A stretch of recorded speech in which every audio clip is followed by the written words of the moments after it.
Would you kindly call the roll? Yes, Councilmember Lou, Here. Chair Vinger, Here. Councilmember Burt. For the record, we have quorum and Councilmember Burt is not here yet. Yeah, thank you. I know Councilmember Byrd is doing his best to be here and has a regional board meeting that they needed him to maintain quorum. So he could not leave to join us without risking shutting that down. And so why don't we go ahead and get started and hope that he can join before we get too far along today. So with that, do we have any public comment for matters not on the agenda? To the chair, I've received no comment card, so we do not. Is there anyone in the room that cares to comment on items, I guess, not on the agenda? It's not.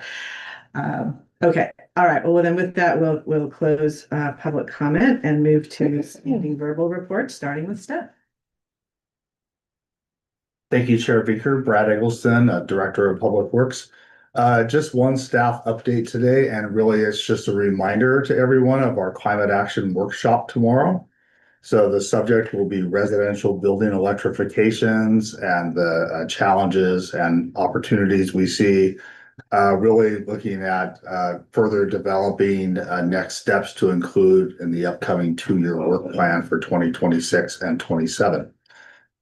So for anyone listening, this will formally be a climate action and sustainability committee meeting tomorrow, but will be formatted with an agenda that includes a facilitator, breakout sessions, opportunities for group collaboration, and light refreshments, both in the morning and lunchtime. And so this event will be at Mitchell Park Community Center in the El Palo Alto room.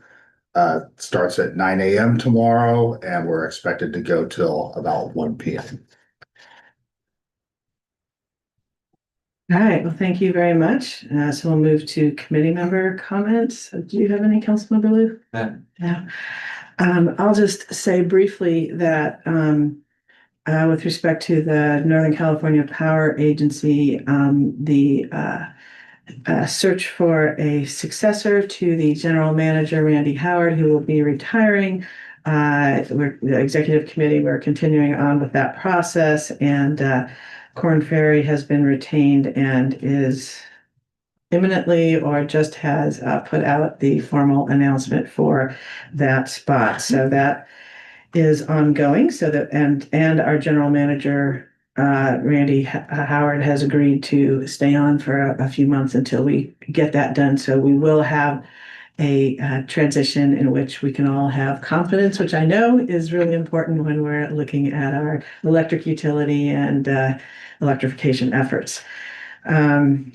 With respect to the Bay Area Air District, I would just announce that I was, so just last week, reelected as vice chair of the board. So I'll be serving in that capacity. It's a 2-year term. So I'm grateful to my colleagues for reelecting me to that position.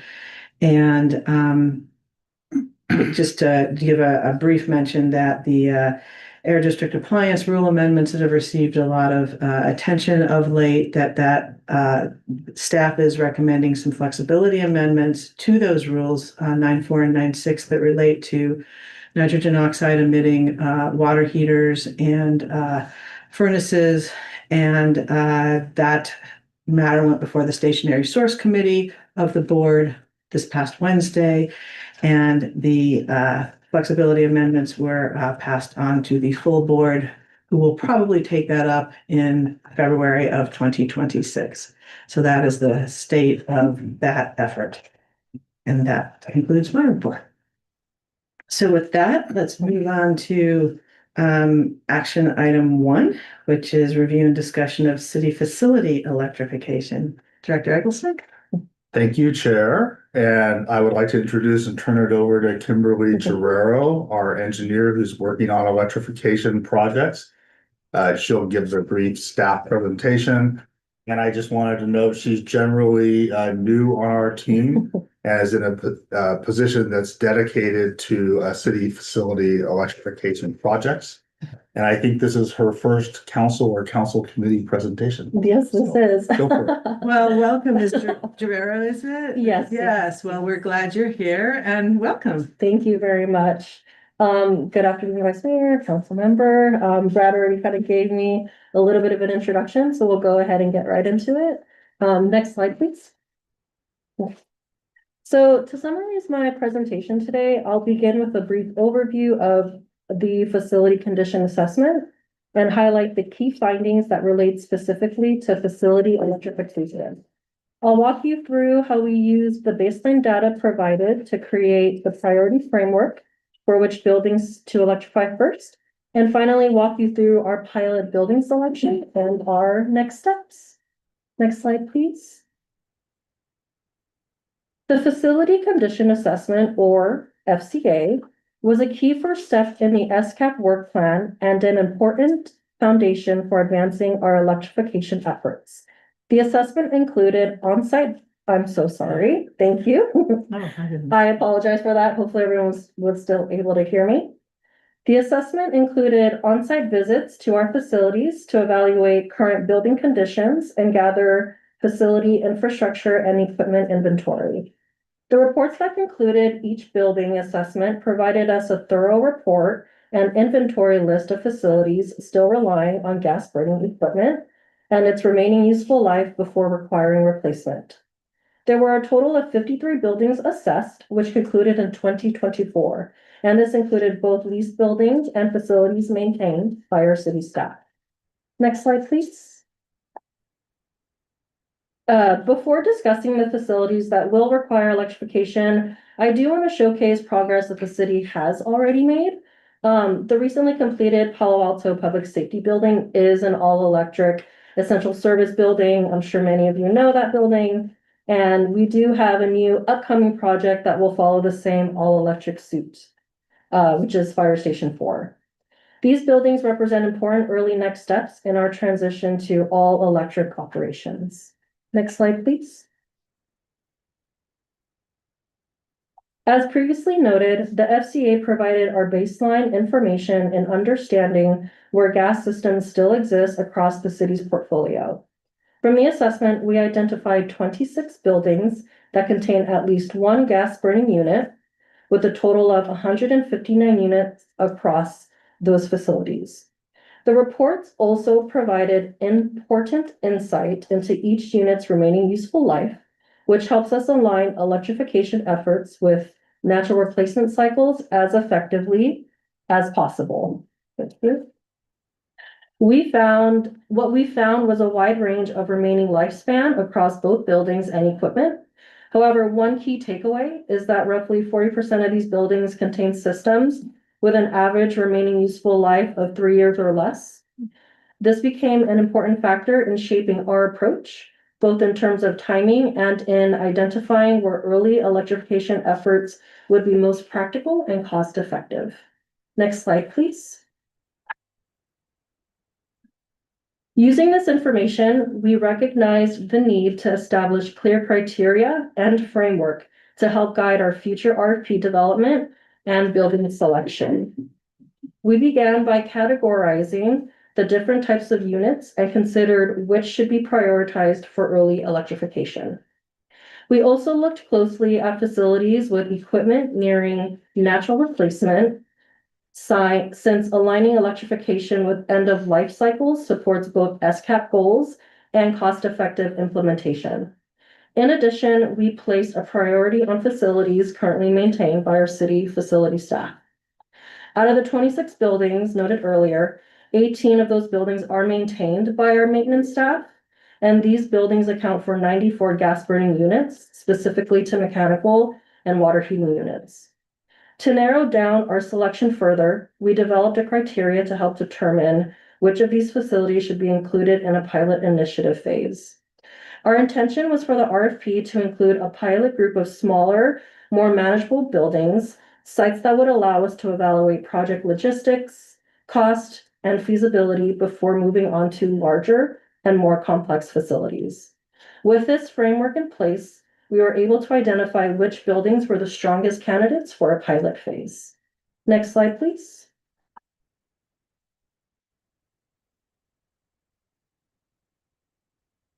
We identified a total of 5 buildings to include in our pilot run, and to summarize, implemented the following 3 criteria selection. First, we prioritize buildings that are currently maintained by city facilities, since these buildings do fall directly within our electrification scope, apologies. Second, we focused on facilities with mechanical and water heating systems that still rely on gas burning equipment, as these present the most common and immediate opportunity for electrification. Third, we looked for buildings that were expected to have a manageable level of complexity to align with our goal of first understanding the logistical challenges, gather lessons learned, and establish best practices prior to moving on to larger facilities. As part of this process, we did meet with city facility staff, as they are our key stakeholder, and they confirmed these buildings were not already scheduled for routine replacement. This helped ensure that our pilot sites aligned with operational needs and avoided duplicated work already in progress. Next slide, please. So the following buildings were selected as our pilot initiative, and they are the Golf Course Pro Shop, College Terrace Library, Downtown Library, Art Center, and the Ventura Community Center. These facilities contain units that are approaching end of useful life and not currently scheduled to be replaced by a facility. They captivate the initiative goals outlined for electrification. I did pull a report from utilities calendar year 2024 data, and I gathered that from these accounts, it was calculated a total of 21,000 therms was consumed, which equates to about 110 metric ton of CO2 emissions. Although these may seem like modest wins, the pilot project is intentionally focused on manageable projects with quick turnaround results. Next slide, please. Concluding to where we are now, our design request for proposal is in its final draft and includes the 5 pilot buildings previously identified. The RFP is requesting a deeper assessment of the gas burning units at each site, including verification of infrastructure needs, potential electrical upgrades, and cost analysis. We are also requesting for a thorough evaluation of opportunities to electrify units that are not yet at its end of useful life. This is an important component for understanding overall project efficiency, potential cost savings, and operational value as we look at long-term implementation. The RFP is on track to be released early next year, which will formally begin the next phase of design and detailed analysis for our electrification efforts. Next slide, please. I do want to note that we did present to the Sustainability Working Group meeting on Wednesday. And one of the questions showed interest in understanding why we would hire outside consultants if we have internal capabilities to perform the work. The response to that was that we do have in-house capabilities for simple replacements. However, we will need assistance with more complex design when we need to analyze panel capacity and just general facility upgrades. To answer number 2 on the screen, if we will be working alongside with the design consultant, and the answer is we will be working closely with the consultant to learn, and in hopes for the future to provide our own support for minor retrofits. For larger facilities like MSC or Civic Center that include larger units and more complex systems, we will most likely keep utilizing a design consultant. And I do want to confirm that the RFP is for design consulting and not for programming or project management, which was another question that was also asked during that working group meeting. And with that being said, I believe that is the last slide. And so I just want to thank you all for the wonderful opportunity to present and open the floor to questions or concerns or comments. Well, thank you very much, Ms. Guerrero. We're glad you're here, and excellent presentation. And welcome, Councilmember Byrd. I let people know that you were doing the public's work and trying to serve 2 goals and get here as quickly as possible. So thank you. We have not been going for very long on this item. Do we have any public comment on this item? Yes, through the chair, we do have one request to speak.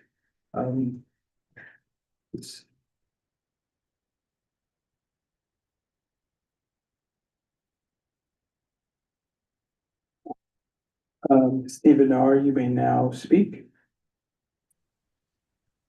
Good afternoon. This is Stephen Rosenblum. I'm a resident of Old Palo Alto. I'd first like to commend the committee and staff for their proactive approach to trying to reduce the city's commitment to gas service as part of the program to decarbonize the city's utility system. I think this is a really good start. I only have one suggestion about the pilot program. I think the city ought to consider looking at units that are able to be monitored and controlled remotely by the city network, so that the appliances might eventually be used as a virtual power plant and be turned off and on when the city is reaching peak demand. We know from statistics that California only needs its peak power demand for 100 hours out of the 88,000 some odd hours in a year. And so if we can reduce our demand during those peak times, we can get a huge amount of extra resource adequacy out of the grid. So the city should use this as an opportunity to promote these kinds of water heating and for space heating and cooling appliances that can contribute to this effort. Thank you. And through the chair, I've received no other requests to speak, either common cards or on Zoom. All right, thank you, Mr. Clerk. So that will close public comment on this item.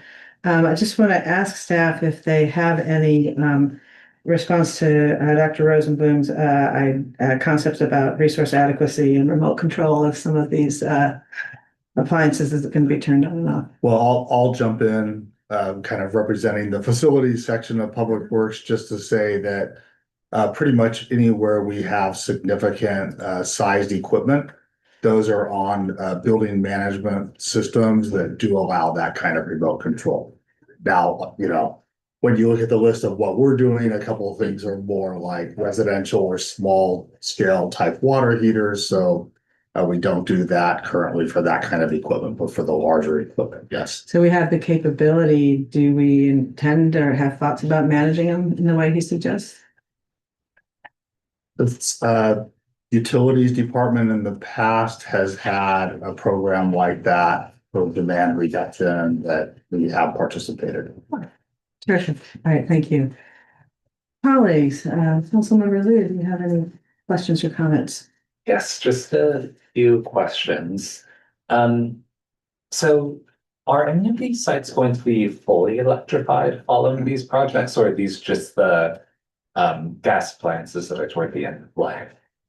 Yeah, so right now, the RFP goal is to look at units nearing towards the end of life. And the intent is to essentially evaluate cost. I'm so sorry, I need to remember that. Thank you very much. Essentially, hopefully you're all ready to. Maybe just start that over if you could just put the people online. Will do, yeah. Thank you all for those online. The answer is yes. So basically, the first priority is for the units that are nearing its end of useful life, as that was outlined in our SCAP work plan. But there is going to be an evaluation just for overall cost analysis.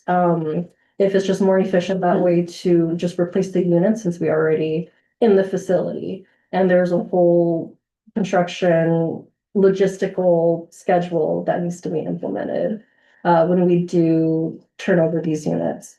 So I guess to answer your question more simply, yes, it is part of the intent for the analysis for the RFP. So will any of these 5 buildings be fully electrified if all of the RFP, all of the sort of bulleted gas units are replaced? Simple answer is yes. That is yes. That is the Okay, intent. well, I'm looking at, fully sorry, electrified. I am looking at the unit list right now, and that is correct. Yes. Okay. That was another factor that maybe we didn't touch on in the slides, but I think we were trying to select facilities where we could go fully electric if we made the replacements. Okay, thank you. Just want to clarify that. Uh, I mean, it seems like, all of these facilities are in a good amount of use and, uh, I was also maybe just particularly curious about the kitchen at the Ventura Community Center, since that's been had as a slightly different, set of electrification, projects. Do we know who uses that kitchen right now? Like if it's actually under a lot of active use? And if it is, like whether there be disruption to services for like childcare organizations or other schools on that site?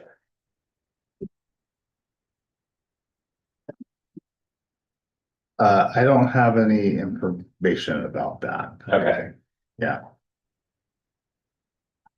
Okay, definitely a consideration we'll have to be looking at and planning if there's any work there that would be disruptive. right, right. And I think there's also an opposite consideration where if there's a kitchen that we don't really use, maybe the childcare or schools on that site don't actually use the kitchen, and we just have a commercial kitchen that's at the end of life because no one really uses it, then maybe we could consider, in some cases, whether we decommission or downscale, rather than, electrify, certain kinds of appliances or certain kinds of, projects, like, maybe we don't need to do a one-for-one replacement of commercial kitchen, but we can have some like a more modest kitchen, maybe like the kind that's at Lucy's Stirring or something, rather than a full commercial school cafeteria.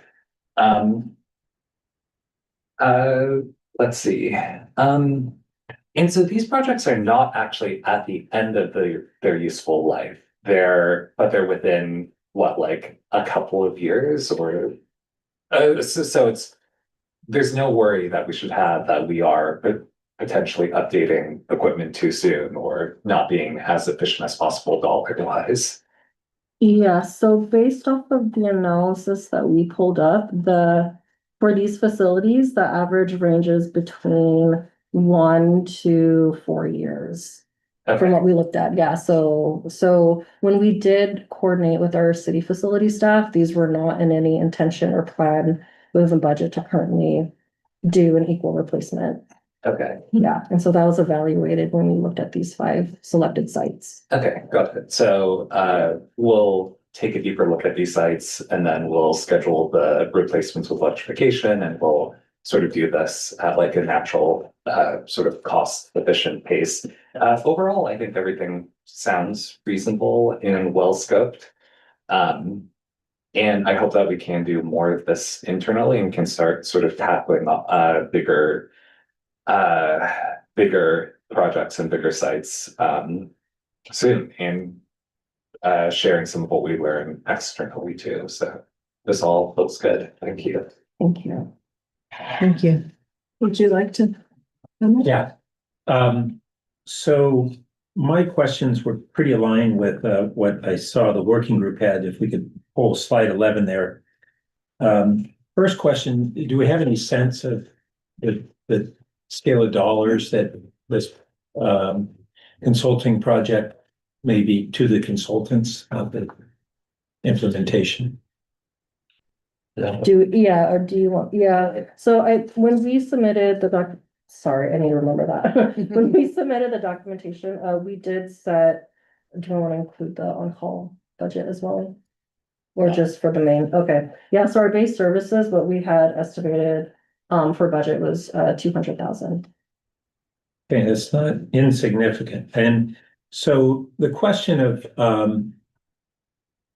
internal capacity, and one of the things I heard in response was that we'd also need to look at panel capacity and general utility upgrade, but those are things that I would assume we definitely have internal capacity on. So I'm trying to understand why we need consultants to do this on this pilot group, we call it that. And then really the question of if we're going to be scaling this across our facilities going forward, should we instead be increasing the internal capacity now and make the investment there rather than rely on consultants and then still have to presumably increase internal capacity, but these don't. We're going to be electrifying our buildings, needing to go out to consultants to tell us, how to select these particular appliances or to determine our panel capacity or general utility upgrade. I'm not quite following why that we're needing to go out to consultants. That none of that is work that we typically do in-house. So we have electricians who can do electrical work, but they're not creating design drawings or doing Title 24 energy efficiency analysis. Other aspects that may come into play here, if we're talking about rooftop equipment, can be structural analysis. We talked about electrical capacity, acoustical studies. And that's not to say that we couldn't bring those kinds of expertise in-house, but I don't think that there's any of that work that we currently do. Well, I see that as a subset of what we're doing here, but for instance, College Terrace Library is a tankless water heater. That's a small facility. It just is not very complicated. The Art Center is a water heater. I don't know what scale that is. That might be bigger. Downtown Library is both a tankless water heater and something larger, which is presumably a roof pack unit, a large rooftop unit. And similarly, we seem to be having on this list a combination of things that are pretty rudimentary and some others that would require a more significant engineering. Did we put all these together just because we wanted to treat it as a package? I'm still thinking that we should be moving toward doing in-house the things that should be within our core competency of an organization. I mean, do we really have to have consultants to put in a tankless water heater of the extreme end? So really the intent of this contract, it was to bring a consultant on to help with the design aspects and develop projects that we can get moving with. So we had identified these specific facilities and pieces of equipment to include initially. I agree with you that some of them are rather simple. That the contract is also intended to have additional funding beyond whatever is determined through the procurement process is needed for these 5 projects so that we could do task orders for additional projects after that. It's a valid point if the council direction and policy ended up bring this expertise in-house. I will say that currently, because of the budget situation we're facing and have faced, we've made reductions in those groups and are having to plan further reductions for the upcoming. But do we save money if we go to consultants versus having that in-house capacity? I mean, consultants are generally expensive, but not always. There are times where it can be cost efficient to use a consultant. It's hard to say because of the sequencing of work and the continuity of the work, which would be more cost effective. I think if we knew that we had a sequence of work that for multiple years was going to be constant and have the funding for doing all the construction work as well, which is by no means guaranteed in the current environment, then it may be more cost effective to do it in-house. That's one of the dilemmas so I'm assuming that projects like this will be ongoing, but not necessarily a steady flow. So when you have someone in-house, you need to have some degree of a steady flow. With consultants. You can start and stop and modulate it more. Or you can have some combination where you have a minimum level of that would be provided by in-house capacity and then supplemented by consultants, which is more what I'd be inclined to support. Is what level of this do we think we're going to have in an ongoing, fairly steady state basis, and then complement that by outside support for those spikes in work, depending on projects. And I'm really interested in kind of pursuing that latter option. And The option of a hybrid model. Yeah. Yes. Yeah, that we have increase our baseline capability for what we anticipate is the least that we're going to do going forward, or the low end of the range, maybe rather than the least, and then supplement that when we have a group of projects in a given time frame. So the other, and I just want to reiterate too that a concern that if we're in a budgetary timeframe, we think, or we on paper we say that we've saved money by reducing a number of staff positions or not increasing them, but then we more than offset it by consultants. We didn't gain anything, and I've seen that pattern over time. It's something that's kind of when organizations get a pressure to say, oh, you got to, watch your head count, and then the task still has to be done, and you hire a bunch of consultants at higher price. So I am concerned about that possibility. To be clear, this is work that we've never, at least in my time with the city, we've never done in-house. So this is not a shift where we're reducing headcount and moving work to consultants. Well, you had alluded, I thought, to the. I was alluding to the fact that we're losing more staff resources than we already have in these groups. No, I didn't mean to be. Well, in either way, it still kind of goes to the question of to what degree do we anticipate this is going to be ongoing work along this lines, and how much of it is really specialized and versus how much of it is more something we should have internal capacity on, and that we're going to have some continuity on that.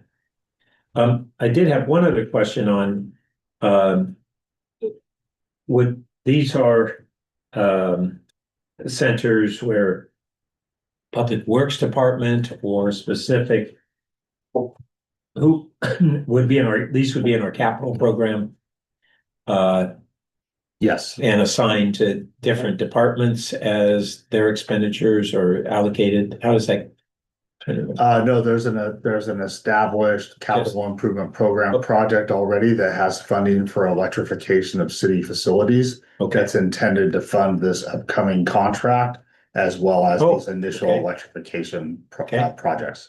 And the other question is, we have funding for electric efficiency, as well as some of these other specific incentive programs.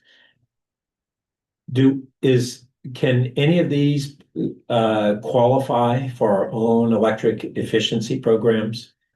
If we move, one of the questions we had a couple of years ago, and I never got a real legal resolution on, is if we use electric efficiency incentive dollars to move from gas to electric and highly efficient electric, can those projects qualify under our electric efficiency program? I would need to consult utilities staff on those programs about that question. I will say one example of a program that's underway and really wrapping up right now is the 445 Bryant Downtown Community Center, where we replaced all of the existing rooftop gas pack units with heat pump units.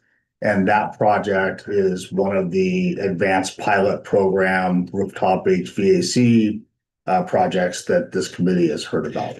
But the funding for that's not utility dollars, or is it? It is utility. It is, okay. Yes. From which bucket? Isn't that? Do you recall, Jonathan? Yeah, I thought it was our. After you, John.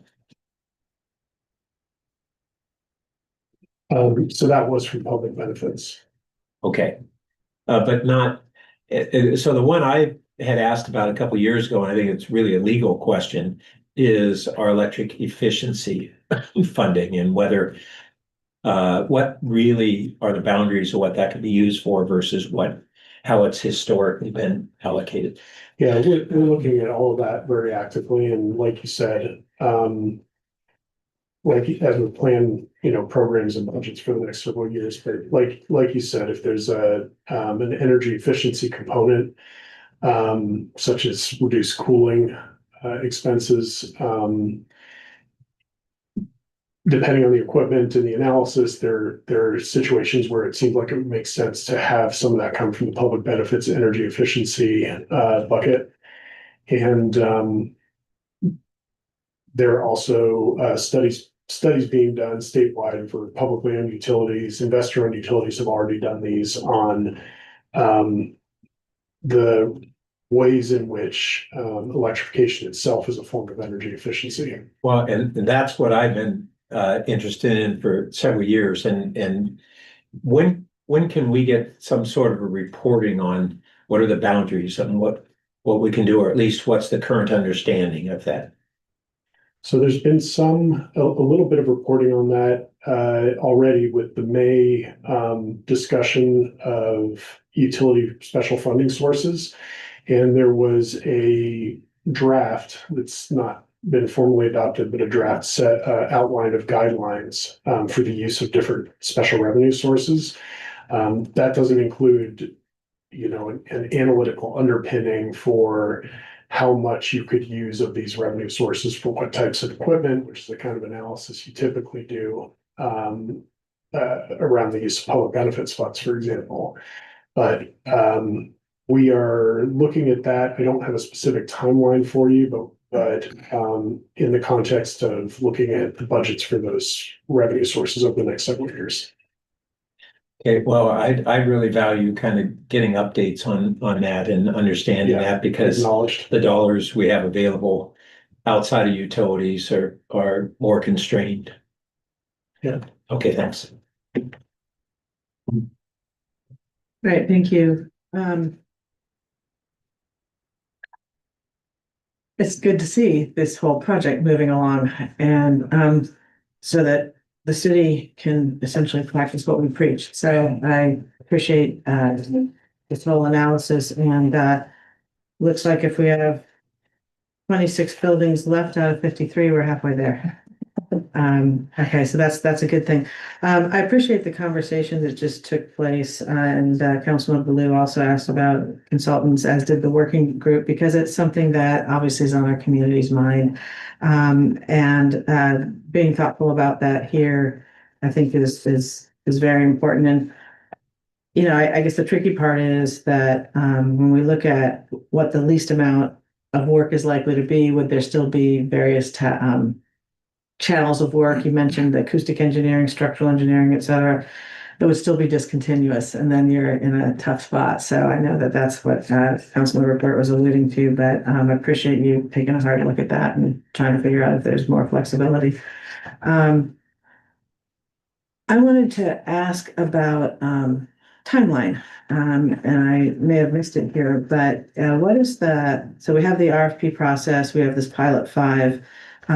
What do we think is the rough timeline for hoped for completion of the pilot 5, and then assuming we proceed with the other however many buildings after that, roughly how's it likely to proceed in terms of timing? I'll take a crack at that. I don't think we've laid all of that out yet, but with the RFP set to go out, I think very early next year, that probably has us bringing a contract to city council in spring for adoption.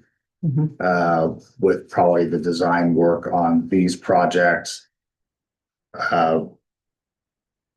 going on likely through the end of 2026. Now, they may not all proceed on exactly the same schedule. As we pointed out, there's a couple here that are quite simple. So maybe those will happen more quickly.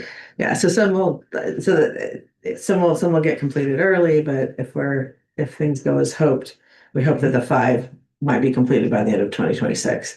And so then presumably, The design completed, maybe design and permitting, I would foresee construction likely for the bigger projects amongst these in early 2027. okay, very good. They could be Yeah. earlier, but that would be my best estimate. Once the permitting and a design and permitting is done for these 5, does it make sense to look at the next several before the actual construction of these 5? Or are you thinking you need to learn from, do you need to just learn from that design phase, or do you need to actually see some of the construction before you would go on to the next set of projects? Are you referring to finishing the design, starting permitting, and then starting on the design of the next, like while we're in construction? I'm asking whether or not that's what you would think you are likely to do, or do you need to watch the construction before you do additional design on future projects? We would probably want to do the construction. Uh-huh. And Kimberly here is our main resource on this. And also I see Assistant Director of Public Works, Holly Boyd, has her hand raised.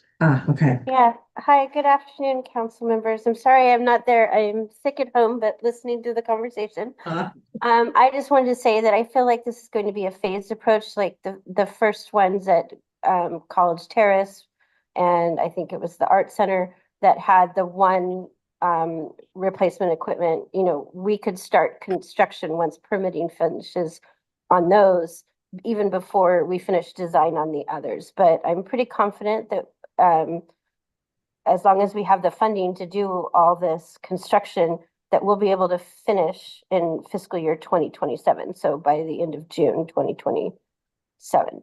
And then moving forward, I feel like it's going to be a constant conversation with my group and with Kimberly, talking about what projects are we going to identify next to use that on-call portion of the consultant contract if needed, and then looking at the remaining useful life. So I imagine we're always going to have something in the queue working on it. I mean, that's the goal.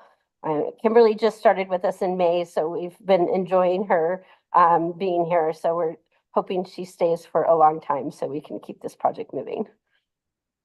Yeah, that's great. I was just trying to get a sense of pace, and it takes a while. It's the bottom line, especially for, kind of waiting to see and learn and move. And part of the reason I ask is, if we have, I know buildings and projects within a building can be a little different, but if we have roughly 20 buildings still to go, that could take quite some time. And I'm curious about when we look at the facility prioritization factors, and the ones you mentioned make sense, the facility maintenance buildings, et cetera, et cetera. It's not expressly called out here, but the emissions impact, and I mean, if that's part of what we're trying to do is move this along to get closer to our 80 by 30 goals, how does that factor into the prioritization analysis for these 26? Sorry, is the question pertaining more specifically as a whole once all the facilities are electrified, or just with the initial 5? Well, we have our 5, right? And then we have 20 more roughly. Sure. As we look toward those, what comes on, follow on in 27, fiscal 28, et cetera, et cetera. To prioritize them, to what degree does emissions reduction factor in? It will definitely be an important factor. Okay, because that's what I would. These 5 are partly chosen to have a range, some experience in different types of facilities. I see Holly has her hand again. Okay. Sorry, I do just want to note that there are other CIPs that are currently in design to address other electrifications. So we have ones at MSC, we have ones at Lucy Stern. So we're, for those larger ones, I feel like those are already underway and have their own design identified. So those are underway as well. So I just wanted to note that. I see. So of those 26 left, and we have these 5 that we're looking at under this program or this analysis, but there are others that are just sort of moving forward in the normal course. Is that what I'm hearing? You say they're in the CIP. I mean, they're. Sorry, yes. So, okay, well, I just want, since our motivations and goals here are emissions reduction, and we hadn't talked a lot about that, I wanted to make sure that, you know, how to understand how that factored in, when it factors in, because obviously that's a large part of what we're up to here, so, okay. All right, thank you. I have no further questions. Either of you? No? Nothing further? All right, well, thank you very much. Again, we're glad you're here. We look forward to see these results. Thank you. Thank you all very much. Have a good evening.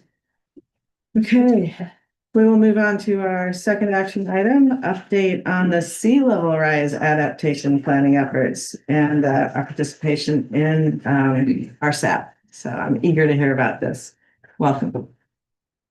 Okay, and for this presentation, we've got Julie Weiss, our watershed protection manager, and Elise Barbori, our manager of policy and public education. All right, let's let that go. A quick orientation and have that. Yes. Okay, never speak. Thank you. This part today is getting the microphone Yeah. on, so, okay. All right. So yes, hello, as Brad said, I'm the city's watershed protection program manager, and with me is Elise Sparbori, and she specifically serves as our policy and public education manager for watershed. And we work very closely together on all things related to sea level rise adaptation. And today we're going to give you a high altitude briefing of our sea level rise adaptation efforts to date that we've made over the last few years. I will be doing that portion of it, and then I'm going to pass the baton to Elise, who will give you an overview of the very exciting project that starts just next month with Santa Clara County to develop a sea level rise adaptation plan for the Santa Clara County shoreline. Next slide. So if you don't know too much about our group, watershed protection is housed within Public Works Environmental Services, and our job is to work with businesses and industry and our own city operations to keep pollution out of creeks and San Francisco Bay. We are guided by 5 permits that have lots and lots of provisions, that all of which guide us towards what we need to do to protect our watershed. We are also guided by City Council, and several years ago, Council asked us to start planning for future conditions around sea level rise, and we have been doing that. Next slide. Oh, wait. Not next slide yet. I do want to make sure, if you don't already know, that sea level rise adaptation is captured all throughout our comp plan. It's a climate action system, obviously in the sustainability climate action plan. It's a council priority objective. And we also have a sea level rise adaptation policy that guides our efforts that our team drafted a few years ago. Next slide. One of the first action items in our policy was to complete a vulnerability assessment, which we did a few years ago. It assesses hazards from both sea level rise and changing conditions to our shallow groundwater table. And we are using that information to create a plan that preserves and expands habitat and also protects city assets and private property. Next slide. There is a lot of interesting content in the vulnerability assessment, but the key takeaway is that it's appropriate for us to start planning now for future conditions that we'll see near the end of the century. This is a picture of Palo Alto during a typical high tide, and it's not a very interesting picture because right now there are no risks from either of our 2 daily high tides, but that scenario changes as we move towards the end of the century. Next slide, please. If we were to take no further action beyond what we've done to date, we would see conditions. This area is the area that we would need to be planning for.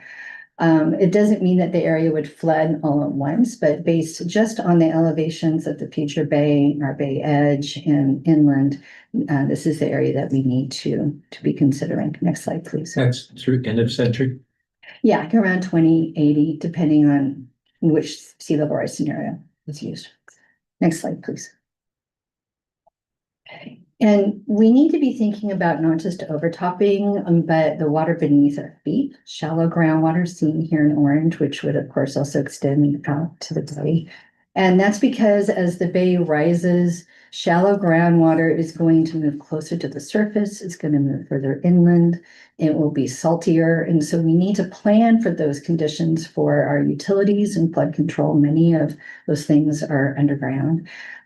For, of course, our buildings with foundations that might be closer to shallow groundwater, our natural resources, such as our city forest. The trees might be in somewhat saltier conditions, so we need to be thinking about our tree palette.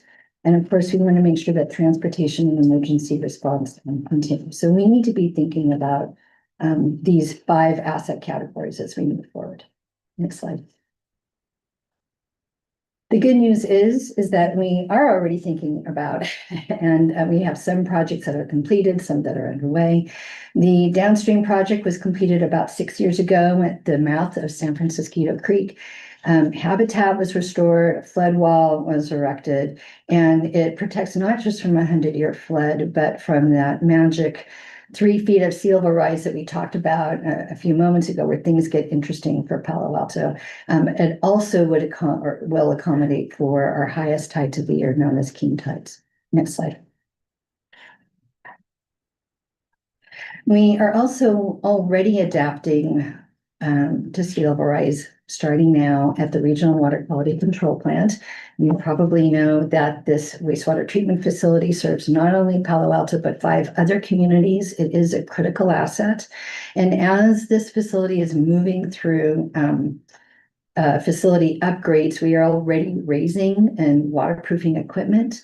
Sea level rise is being considered in the long range facility plan update. They have put quite a bit of thought into that. That report will be coming to council in 2027, but I've reviewed it and we have given such careful thought to what they need to do to protect many of the critical assets within that larger asset.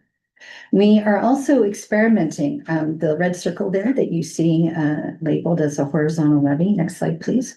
We're very excited about this project. We have broken ground on it. Construction is underway. Horizontal levees are nature-based alternatives to traditional levees that are a big cement wall with riprap at the bottom that offer no habitat protection or habitat value. But horizontal levees do. They are engineered planted slopes that reach out into the bay, planted with native species and really mimic nature like the baylands do already, to slow wave action and to absorb water as well. And so the horizontal levee that is under construction right now is the first of its kind that we know of, certainly the first of in the Bay Area. It's treated or irrigated with treated wastewater from the plant. And as that water moves the horizontal levee, it has additional polishing services to the already highly treated wastewater before it is discharged to the bay. This horizontal levee will be the first fully hydrologically connected horizontal levee to San Francisco Bay. Next slide, please. And we had a lot of media attention around this just this last week, lots of articles and news stories about it. And I want to acknowledge Sam English, who is our senior engineer for this effort. It's a very exciting effort. And one of the reasons we're excited about it, it's a very small project area. It's less than an acre, but it's mighty in its importance to the greater Bay Area because it will inform how other horizontal levees are constructed all around the Bay Edge. How they're permitted, how they're designed, how they're maintained and operated. So it's a big deal. Next slide, please. Another project that Elise and I have worked closely on together is to develop tools for our engineers and our project planners so that they can appropriately design their projects for future conditions. Using the information from the vulnerability assessment, you saw a version of this map earlier. They are able now to look at this interactive map of sorts. And let's say an engineer needs to design a building with an 80-year lifespan or so. They can look at this map, look at what is anticipated for future shallow groundwater and know, oh, well, do we need to design this so that is more waterproof? If it's more of a utilities type of thing, do we need to design it for secondary protection from overtopping? What do we need to do so it's appropriately designed? So this is now being used by Public Works Engineering. It's being used by utilities and also by our urban forest as they map out tree species to use in future decades. Next slide.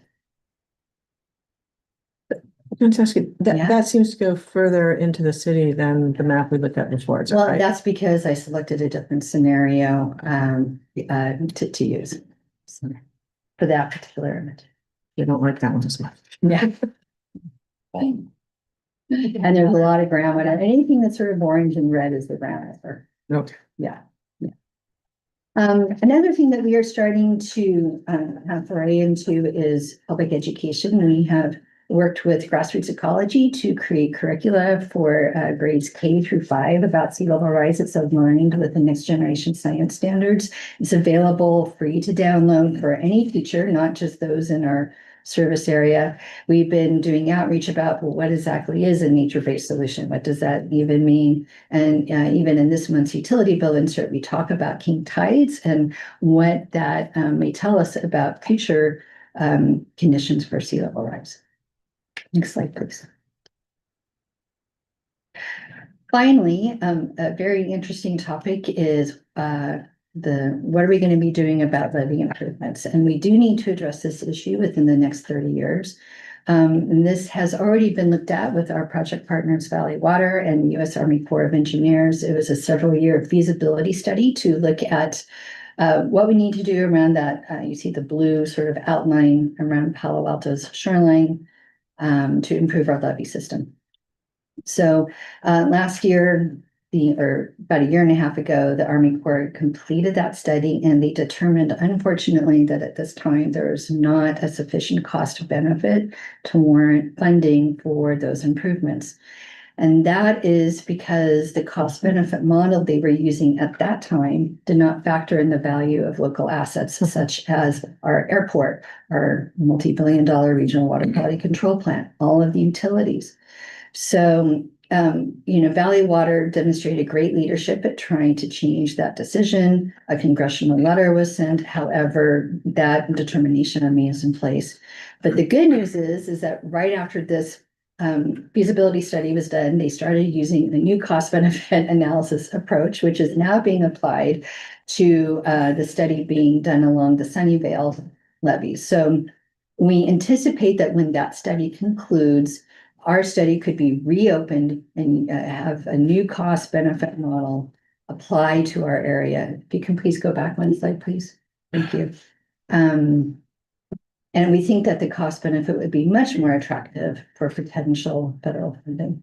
There are other opportunities that we could explore for partnerships and for funding. And one of those is the partnership with Santa Clara County that starts just next month. And I'm going to let Elise tell you about that. Thank you, Julie. So that summarizes Palo Alto's sea level rise planning to date. And this now is a look at where we'll be going next. Next slide, please. And it starts with Senate Bill 272, which was passed in 2023, the Laird Bill. California passed SB 272, recognizing the need for coordinated, standardized regional sea level rise planning. SB 272 requires local governments along the coast to develop and implement sea level rise adaptation plans by 2034. The Bay Conservation and Development Commission, or BCDC, oversees and certifies the planning for the San Francisco Bay, while the California Coastal Commission oversees planning for Pacific coastal communities. And BCDC developed the Regional Shoreline Adaptation Plan, this plan shown here, also referred to as the RSAP. They put a lot of energy and thought into the plan. They put their heads together. They got a lot of stakeholders involved. Palo Alto weighed in on the plan. It really lays out the guidelines for sub-regional plan development. So it requires local governments to develop harmonized sub-regional shoreline adaptation plans to address sea level rise. And the RSAP does three things. It puts forward a vision for sea level rise planning, their one bay vision. It identifies regional planning priorities, things such as healthy communities, healthy bay ecosystems, critical services, safe and reliable transportation, etc.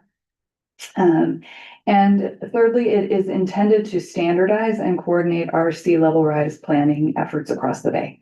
And it does that with its plan elements. Next slide, please. So shown here are the 7 sub-regional plan elements labeled A through G. Each of these elements is intended to be its own standalone report. The RSAP is 100 pages of guidance, and each element shown has its own very detailed set of guidelines and a very detailed submittal checklist. An example of one of those is shown on the left-hand slide of this side. I don't expect anyone to be able to decipher that or read it, but just showing the level of detail and thought that was put into these planning elements. And BCDC designed these elements to build step by step so that each element helps inform the next. And the intent was for these elements to really walk cities through what's needed to build a strong and locally grounded plan, beginning with forming a planning team, to understanding what is at risk, developing strategies, and identifying how the plan will be implemented. BCDC also developed minimum standards to make sure that local plans are in alignment and can work together across the region. Next slide, please. Shifting focus and kind of zooming into Santa Clara County, only governments within BCDC's jurisdiction are required to develop sub-regional plans under SB 272. So those required include Santa Clara County, Mountain View, Palo Alto, San Jose, and Sunnyvale. And then there are some cities in the county that are not required to develop a plan, but will be impacted by early flooding, including Milpitas and Santa Clara. So they will be involved in the planning effort, but to a lesser degree. And then special districts like Valley Water and Valley Transportation Authority. They are not required to create a plan, but they are invested, and they will be participating in the county-led planning process. Santa Clara County's Office of Sustainability has assumed the lead role and was awarded grant funding to lead shoreline adaptation planning for the county. And communities' existing effort to date, as an example, Palo Alto's vulnerability assessment will be incorporated into the planning efforts. Next slide, please. There are many benefits of partnering with Santa Clara County on a sub-regional plan. The first is that Santa Clara County has really taken a leadership role, and BCDC has been pleased to see their initiative and forward momentum. The county was awarded $2.6 million in Ocean Protection Council, or OPC, grant funds to lead the development of a plan for the county and its local jurisdictions. Palo Alto weighed in on the proposal and signed on with a letter of support.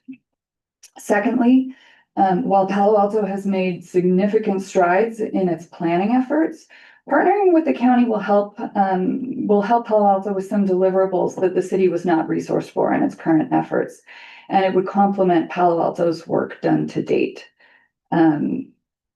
Really, the deliverables covered under the grant encompass everything needed to satisfy those elements A through G of the RSAP, so the RSAP in entirety. And the project deliverables will also include a CEQA determination, community engagement, and economic impact assessment. And lastly, participation in this effort has the built-in benefit of collaboration with neighboring jurisdictions and potential alignment on future projects. Next slide. What you're seeing here is the grant timeline. It spans from 2026 to 2029, an approximate 3-year timeline. It is a very ambitious timeline. In the first year in 2026, the county is aiming to select a consultant and establish governance and technical advisory committees, really to determine how the cities and county will be working together, the nuts and bolts of that, as well as beginning community engagement. In 2027, we will begin with a vulnerability assessment, a countywide assessment that incorporates individual cities' efforts to date, as well as looking at the first round of adaptation strategies and pathways. In 2028, they will look at funding strategies, as well as priority projects. And in 2029, the plan will be shared with partner city councils for local adoption. So what I want you to see here is that there are 3 community meetings, a minimum of 3 community meetings, one for each main phase of the effort, and council will be seeing it before submittal. And then we, of course, will be working with Brad to determine any additional layers of communication along the way and the best way to keep you connected to this effort as it unfolds. Next slide.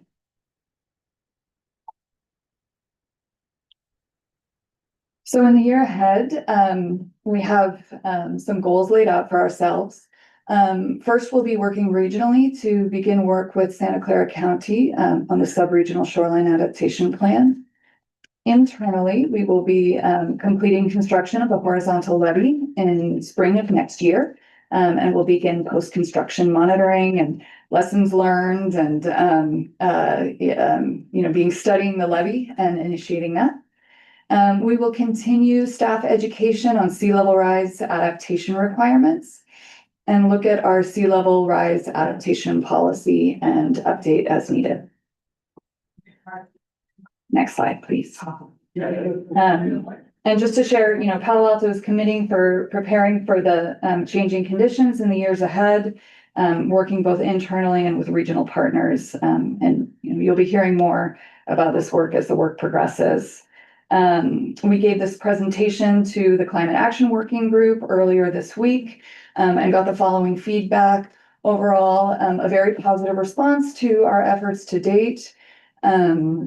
One member noticed that sea level rise impacts are immense, pointing specifically to the power of the map that showed the inundation area or projected sea level rise, with a request to communicate even more to the public, emphasizing both impacts and solutions. We received the feedback that the horizontal levee is an innovative and very exciting project. We agree. And the environmental volunteers offered space to help communicate the story and to raise awareness. Some questions that we received from the Climate Action Working Group included, what can we do about groundwater? With sea level rise, you can build a levee and push it back, but groundwater is, under our feet. The answer to that, it's something that will be studied, with this planning effort and evaluated with this planning effort moving forward. There are engineered solutions like waterproofing or dewatering or land use solutions, and those types of solutions must be determined with planning effort moving forward. And then for the question, what are other cities doing? Other cities within the county have also signed on with support for the county's plan and the sea level rise planning efforts moving forward. And then externally and by necessity, we'll have to be coordinating our sea level rise planning efforts with our neighbors in San Mateo and Alameda counties by the way that the RSAP is designed. It's not about jurisdictional borders, but about, stretches of shoreline and really coordinating efforts. Next slide.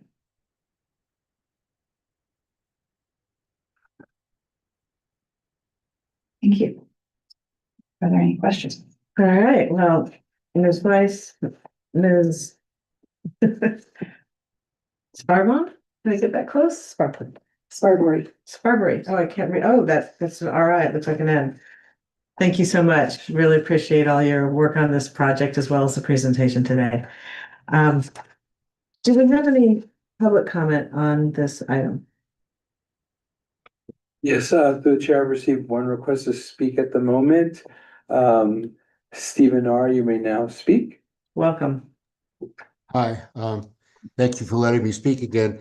Very interesting report. The only concern I have at the moment is that the estimate in, I think it was slide 6, about the inundation due to 36 inches of sea level rise may actually be optimistic. I don't know what the 36 inches is based on. I don't remember the details, but early planning was assuming that we could keep global warming to 1.5 degrees, and now it looks like 2 degrees is likely to even be unlikely to be achieved. So I was wondering if the 36 inches is based on estimates based on 1.5 degrees or 2 degrees of global warming. Thank you. The And through the chair, I received no other request to speak at the moment. Okay. All right. Thank you, Mr. Clerk, and thank you, Dr. Rosenblum. We'll close public comment, but I will ask staff if they have a response to the question from the public comment. 36 inches of sea level rise is generally considered a reasonable number based on the current projection of greenhouse gas emissions that we have. There are different scenarios for how much sea level rise we can anticipate and by when, based on different greenhouse gas emission scenarios. It can get pretty complicated. There's a big extensive table about this that the Ocean Protection Council provides. And it is the Ocean Protection Council guidance that cities all around the San Francisco Bay Area are following. So I think that's the best way I can answer that right now. But if we wanted to provide a table that shows that, I'm happy to provide that resource after our meeting. Updating the projections. Brad was just asking me when the next time is they're going to be updating the projections. They were just recently updated. So the most recent projections came out about a year ago, 2024, I think. And they are updated every 5 years. Okay, so the 2024 projections were used as a basis for Yes. these maps. Mhm. Okay, got it. Thank you.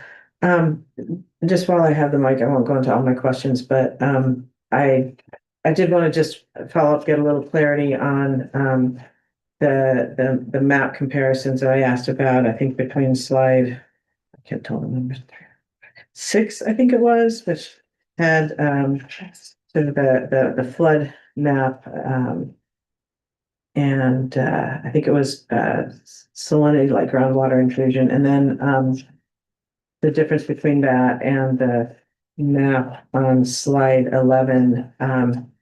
And I know there's some difference on the groundwater, what it is we're seeing here, because obviously it goes to different, it goes into our city further on the latter one. So I think we're seeing 2 different measures here, but could you just explain to me what we're seeing and why it's different? I noticed because my house is in one and not the other. Well, some of the colors that you're seeing there on that one, they're showing the colors show how deep the groundwater is in that area. And see. so some of it that is really close to the surface, the darker it is, the closer to the surface it is. And so on this particular one, let's see. So the one with the yellow groundwater, that just means that it's shallower there? I'm sorry, deeper. Because you said the blue is closer to the surface, the dark blue, I believe. Just trying to understand what we're to take away from these. Yes, I made this slide a while back, so now I'm trying to remember what that was. 19 or 11 and 9. Let me have to, sure. Okay. I don't know which scenario. I can't see it tall, but Okay, so on the first map, we're showing daily high tide with 36 inches of sea level rise. The map on slide, I believe it's 19, is our web-based map. What you're seeing there is actually two different layers. So the blue shades show future sea level rise and shallow groundwater conditions. And because it's kind of folded up, I'm not sure what exact scenario that is, whether it's 36 inches, 48 inches. But what you're seeing is two things overlaid on top of one another. So underneath in the kind of purplish and yellow colors, that's a map of depth to wet season shallow groundwater. So with the yellower colors being kind of have to invert it. So you're standing on the ground surface. The yellow colors show 12 feet and above depth to shallow groundwater. The purplish colors show between 0 and 4 feet depth to shallow groundwater. Yeah, I think on the first slide, it is showing the groundwater that's within 6 feet of the surface. And then the subsequent slide is showing the deeper shallow groundwater. I see. Yeah. All right, so it's illustrating two Yeah. different things. Okay, got it. All right, well, with that, colleagues, would either of you like to start with the questions? Right, George. You have anything, George? I don't have too much by way of questions. I think things generally make sense. I want to clarify, in terms of the next steps on the county plans, a lot of what I see is sort of extending what we've learned outside of Palo Alto. I guess looking at the timeline and process highlights, like what would be new for Palo Alto? Well, what would be new is things like having this funding strategy, having an economic assessment of impacts to the city. When we looked at doing that on our own, it was tens of thousands of dollars to do it, well outside of the budget that we had at the time. I think the most important thing that it's going to provide is a regional discussion about proposed solutions, alternatives. What can we be doing? It will also make recommendations, since we're going to be working as a county, working as a team. Not every single agency has, every single city has got different assets, different roles and responsibilities. We have a regional wastewater quality control plan. Our roles and responsibilities in the sub-regional solution may be different than what they are for Sunnyvale, right? Or what they are for a portion of San Jose. So it's going to help foster discussion about what do we do at the sub-regional level, what are our roles and responsibilities, and it will also take care of things like a CEQA determination that we need to have. That is also very expensive, and so the grant will help cover that. Anything you want to add to that? Well, I can also share that while, Palo Alto has already done a vulnerability assessment, the RSAP has requirements that may be more detailed than what we have in our vulnerability assessment. So certainly for stakeholder outreach and engagement, that's one thing. So there are we can use much of the information within our vulnerability or existing assessment, but we'll have to look at what are the data gaps and what needs to be filled. Okay, thank you. Sure. Yeah, I mean, I think things make sense overall. I'm still just trying to think about what other ways we have to use this information to get more investment or alignment or regional collaboration on any number of issues, from San Francisco Creek to levees, and yeah, I'll look forward to following this as those impacts become more clear. Thank you. Thanks. So Lisa, you just touched on what we went through last year with the RSEP plan, and we had a regional meeting for Santa Clara County entities late last year.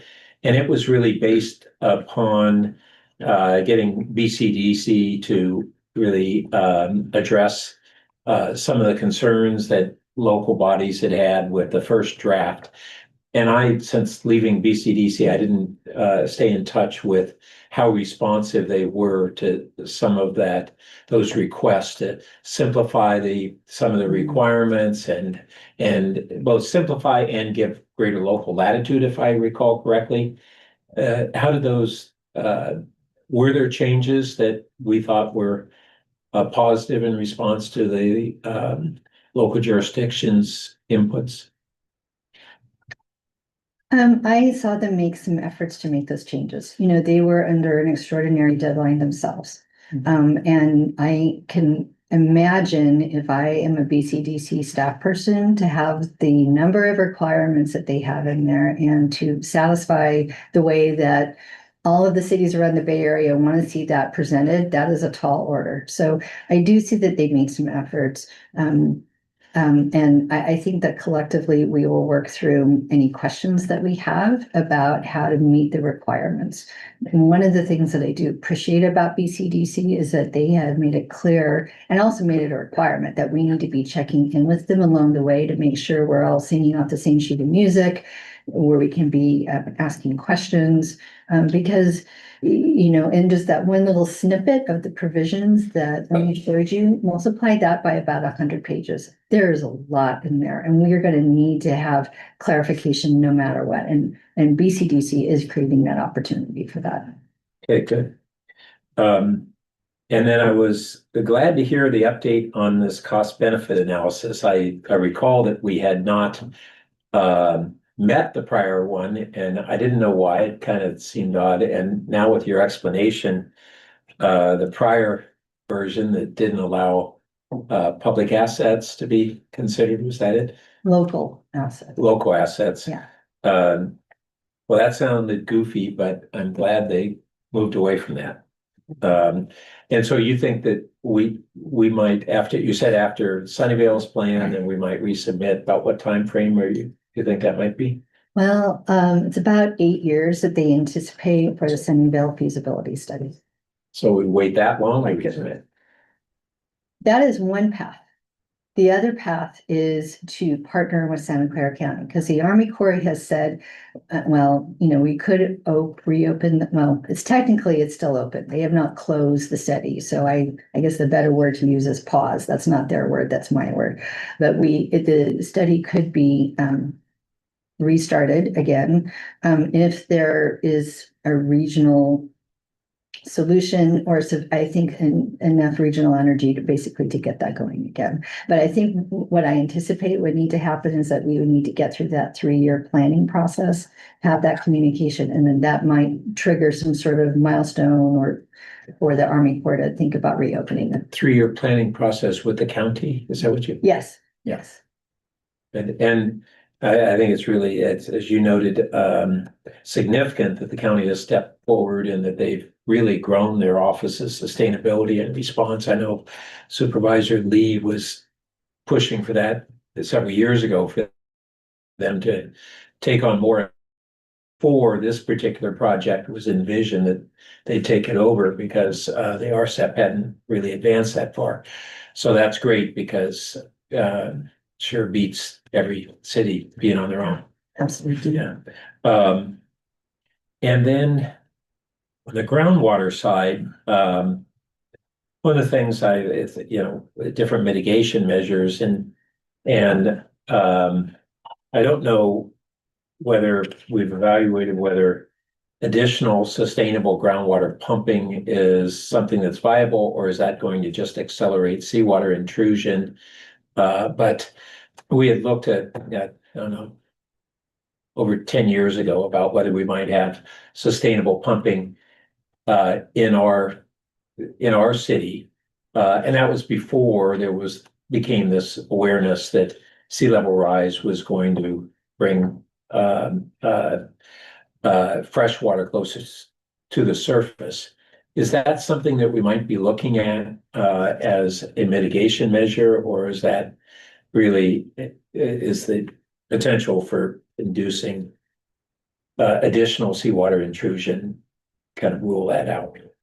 I think that is a super interesting question that everyone finds to be very interesting. trying to figure out the way forward. That is why I'm so happy that Valley Water, although they're not required to participate, is participating. They have recently completed their own groundwater study just to look at, signature between the bay and our own shallow groundwater. And we are looking to them for potential solutions. As Elise already said, there are things that we can do to adapt our existing infrastructure, our existing buildings. There are concepts out there about this networked groundwater pumping. They use that already in the Netherlands.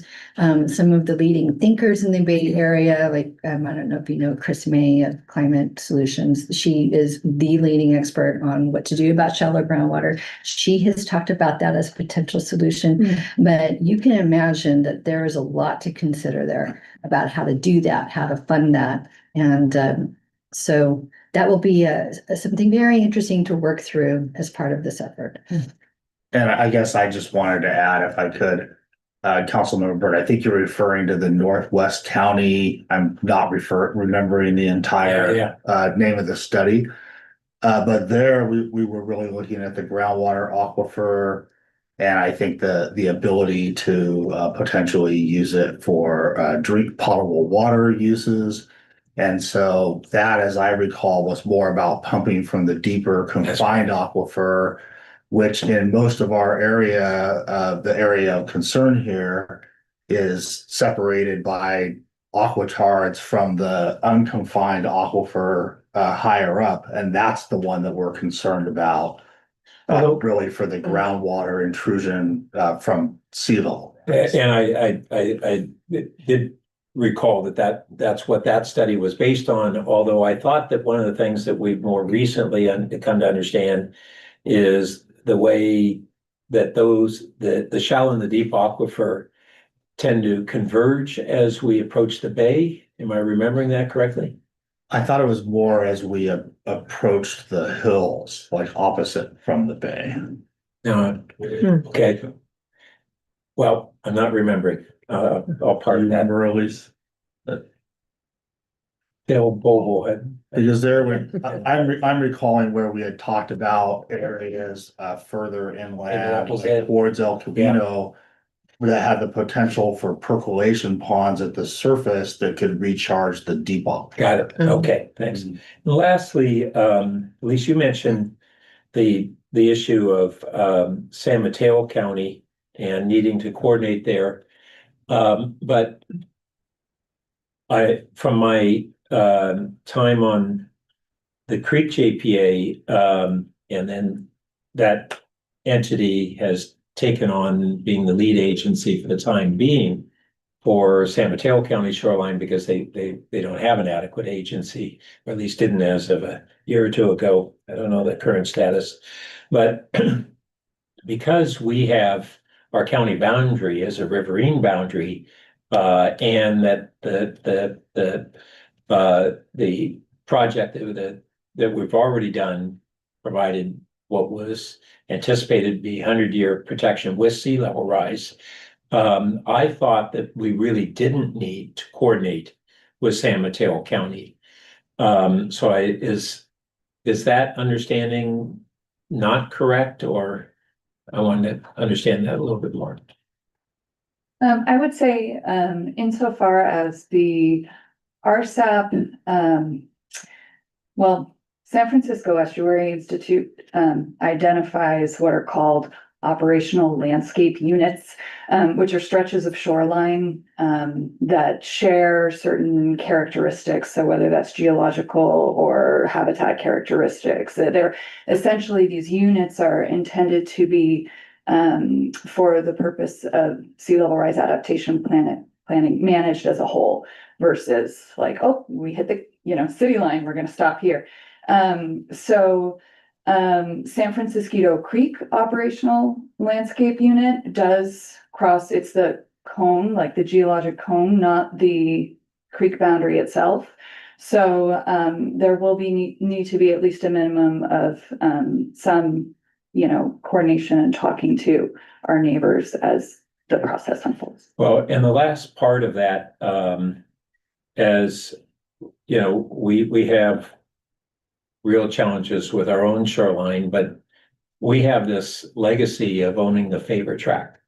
And that puts us in a property ownership in San Mateo County in their votable shoreline. And I have wondered for a long while why we continue to own that and don't deed it to East Palo Alto. Is there some advantage or reason for us to continue to own the Faber tract as we're needing to contend with sea level rise in that area?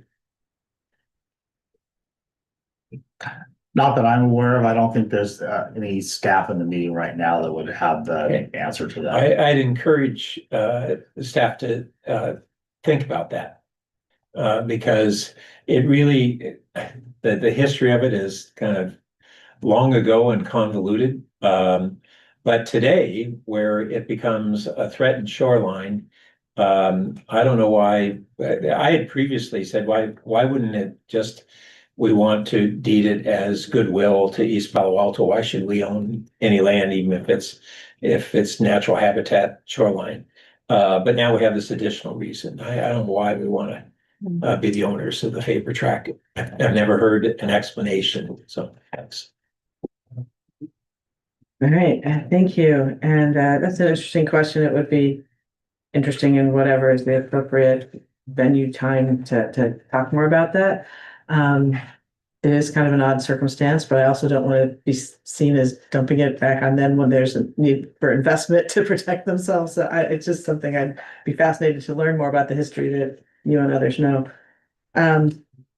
So I'm just really glad to hear about hear this update. And very excited about the horizontal levy. Really eager to have the coordination that's discussed with the county and the RSAP.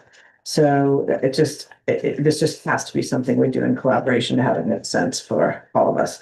So I am curious though as to how those two things fit together. The horizontal levy and the coordination, you know, what our future plans are and the coordination with others.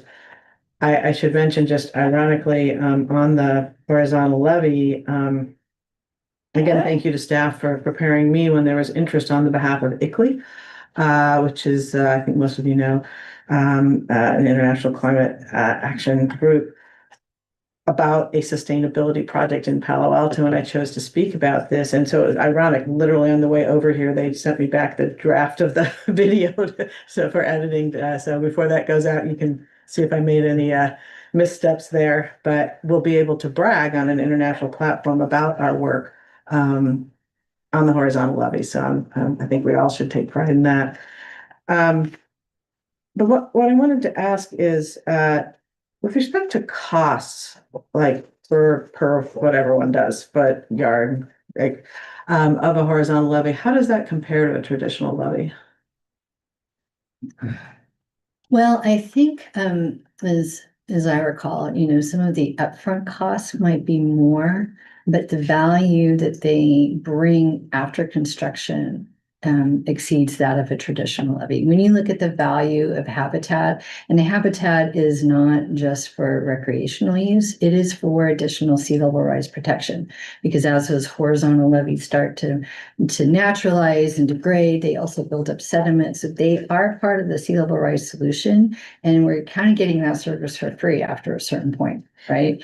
So I don't have, you know, dollars and cents just to share right now. But overall, I think the overall sentiment that I've heard several times and read several times is that, again, the upfront costs might be greater than a traditional levy, but the overall long-term value exceeds that of just the traditional built structure. Yeah, that's great. And I wouldn't question that. I would expect that is the case. But what I was curious about is another question with respect to this cost benefit analysis that was done.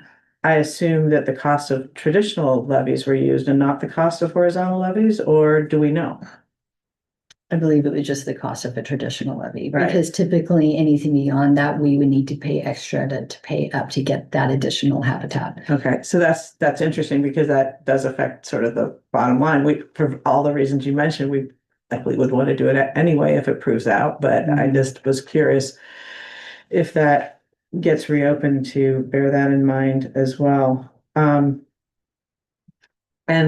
that leads me to when we think about the timeline for this, and I think you said we're looking at completing construction of just this pilot, the short pilot in spring 2026, and then we'll start studying and seeing how it does and that kind of thing. So I hear that, and then as we look at the slide that talks about the sub-regional plan timeline, which is honestly, it feels slow to me. I mean, I know it's tough to coordinate everybody, but I look at that and think, wow, that's kind of slow. But one benefit of that could be that would we have enough data about our horizontal levy to know if we would want to propagate that, and or if other cities might pick up on that, and if that horizontal levy technique could be incorporated into the sub-regional plan? How do those timelines mesh?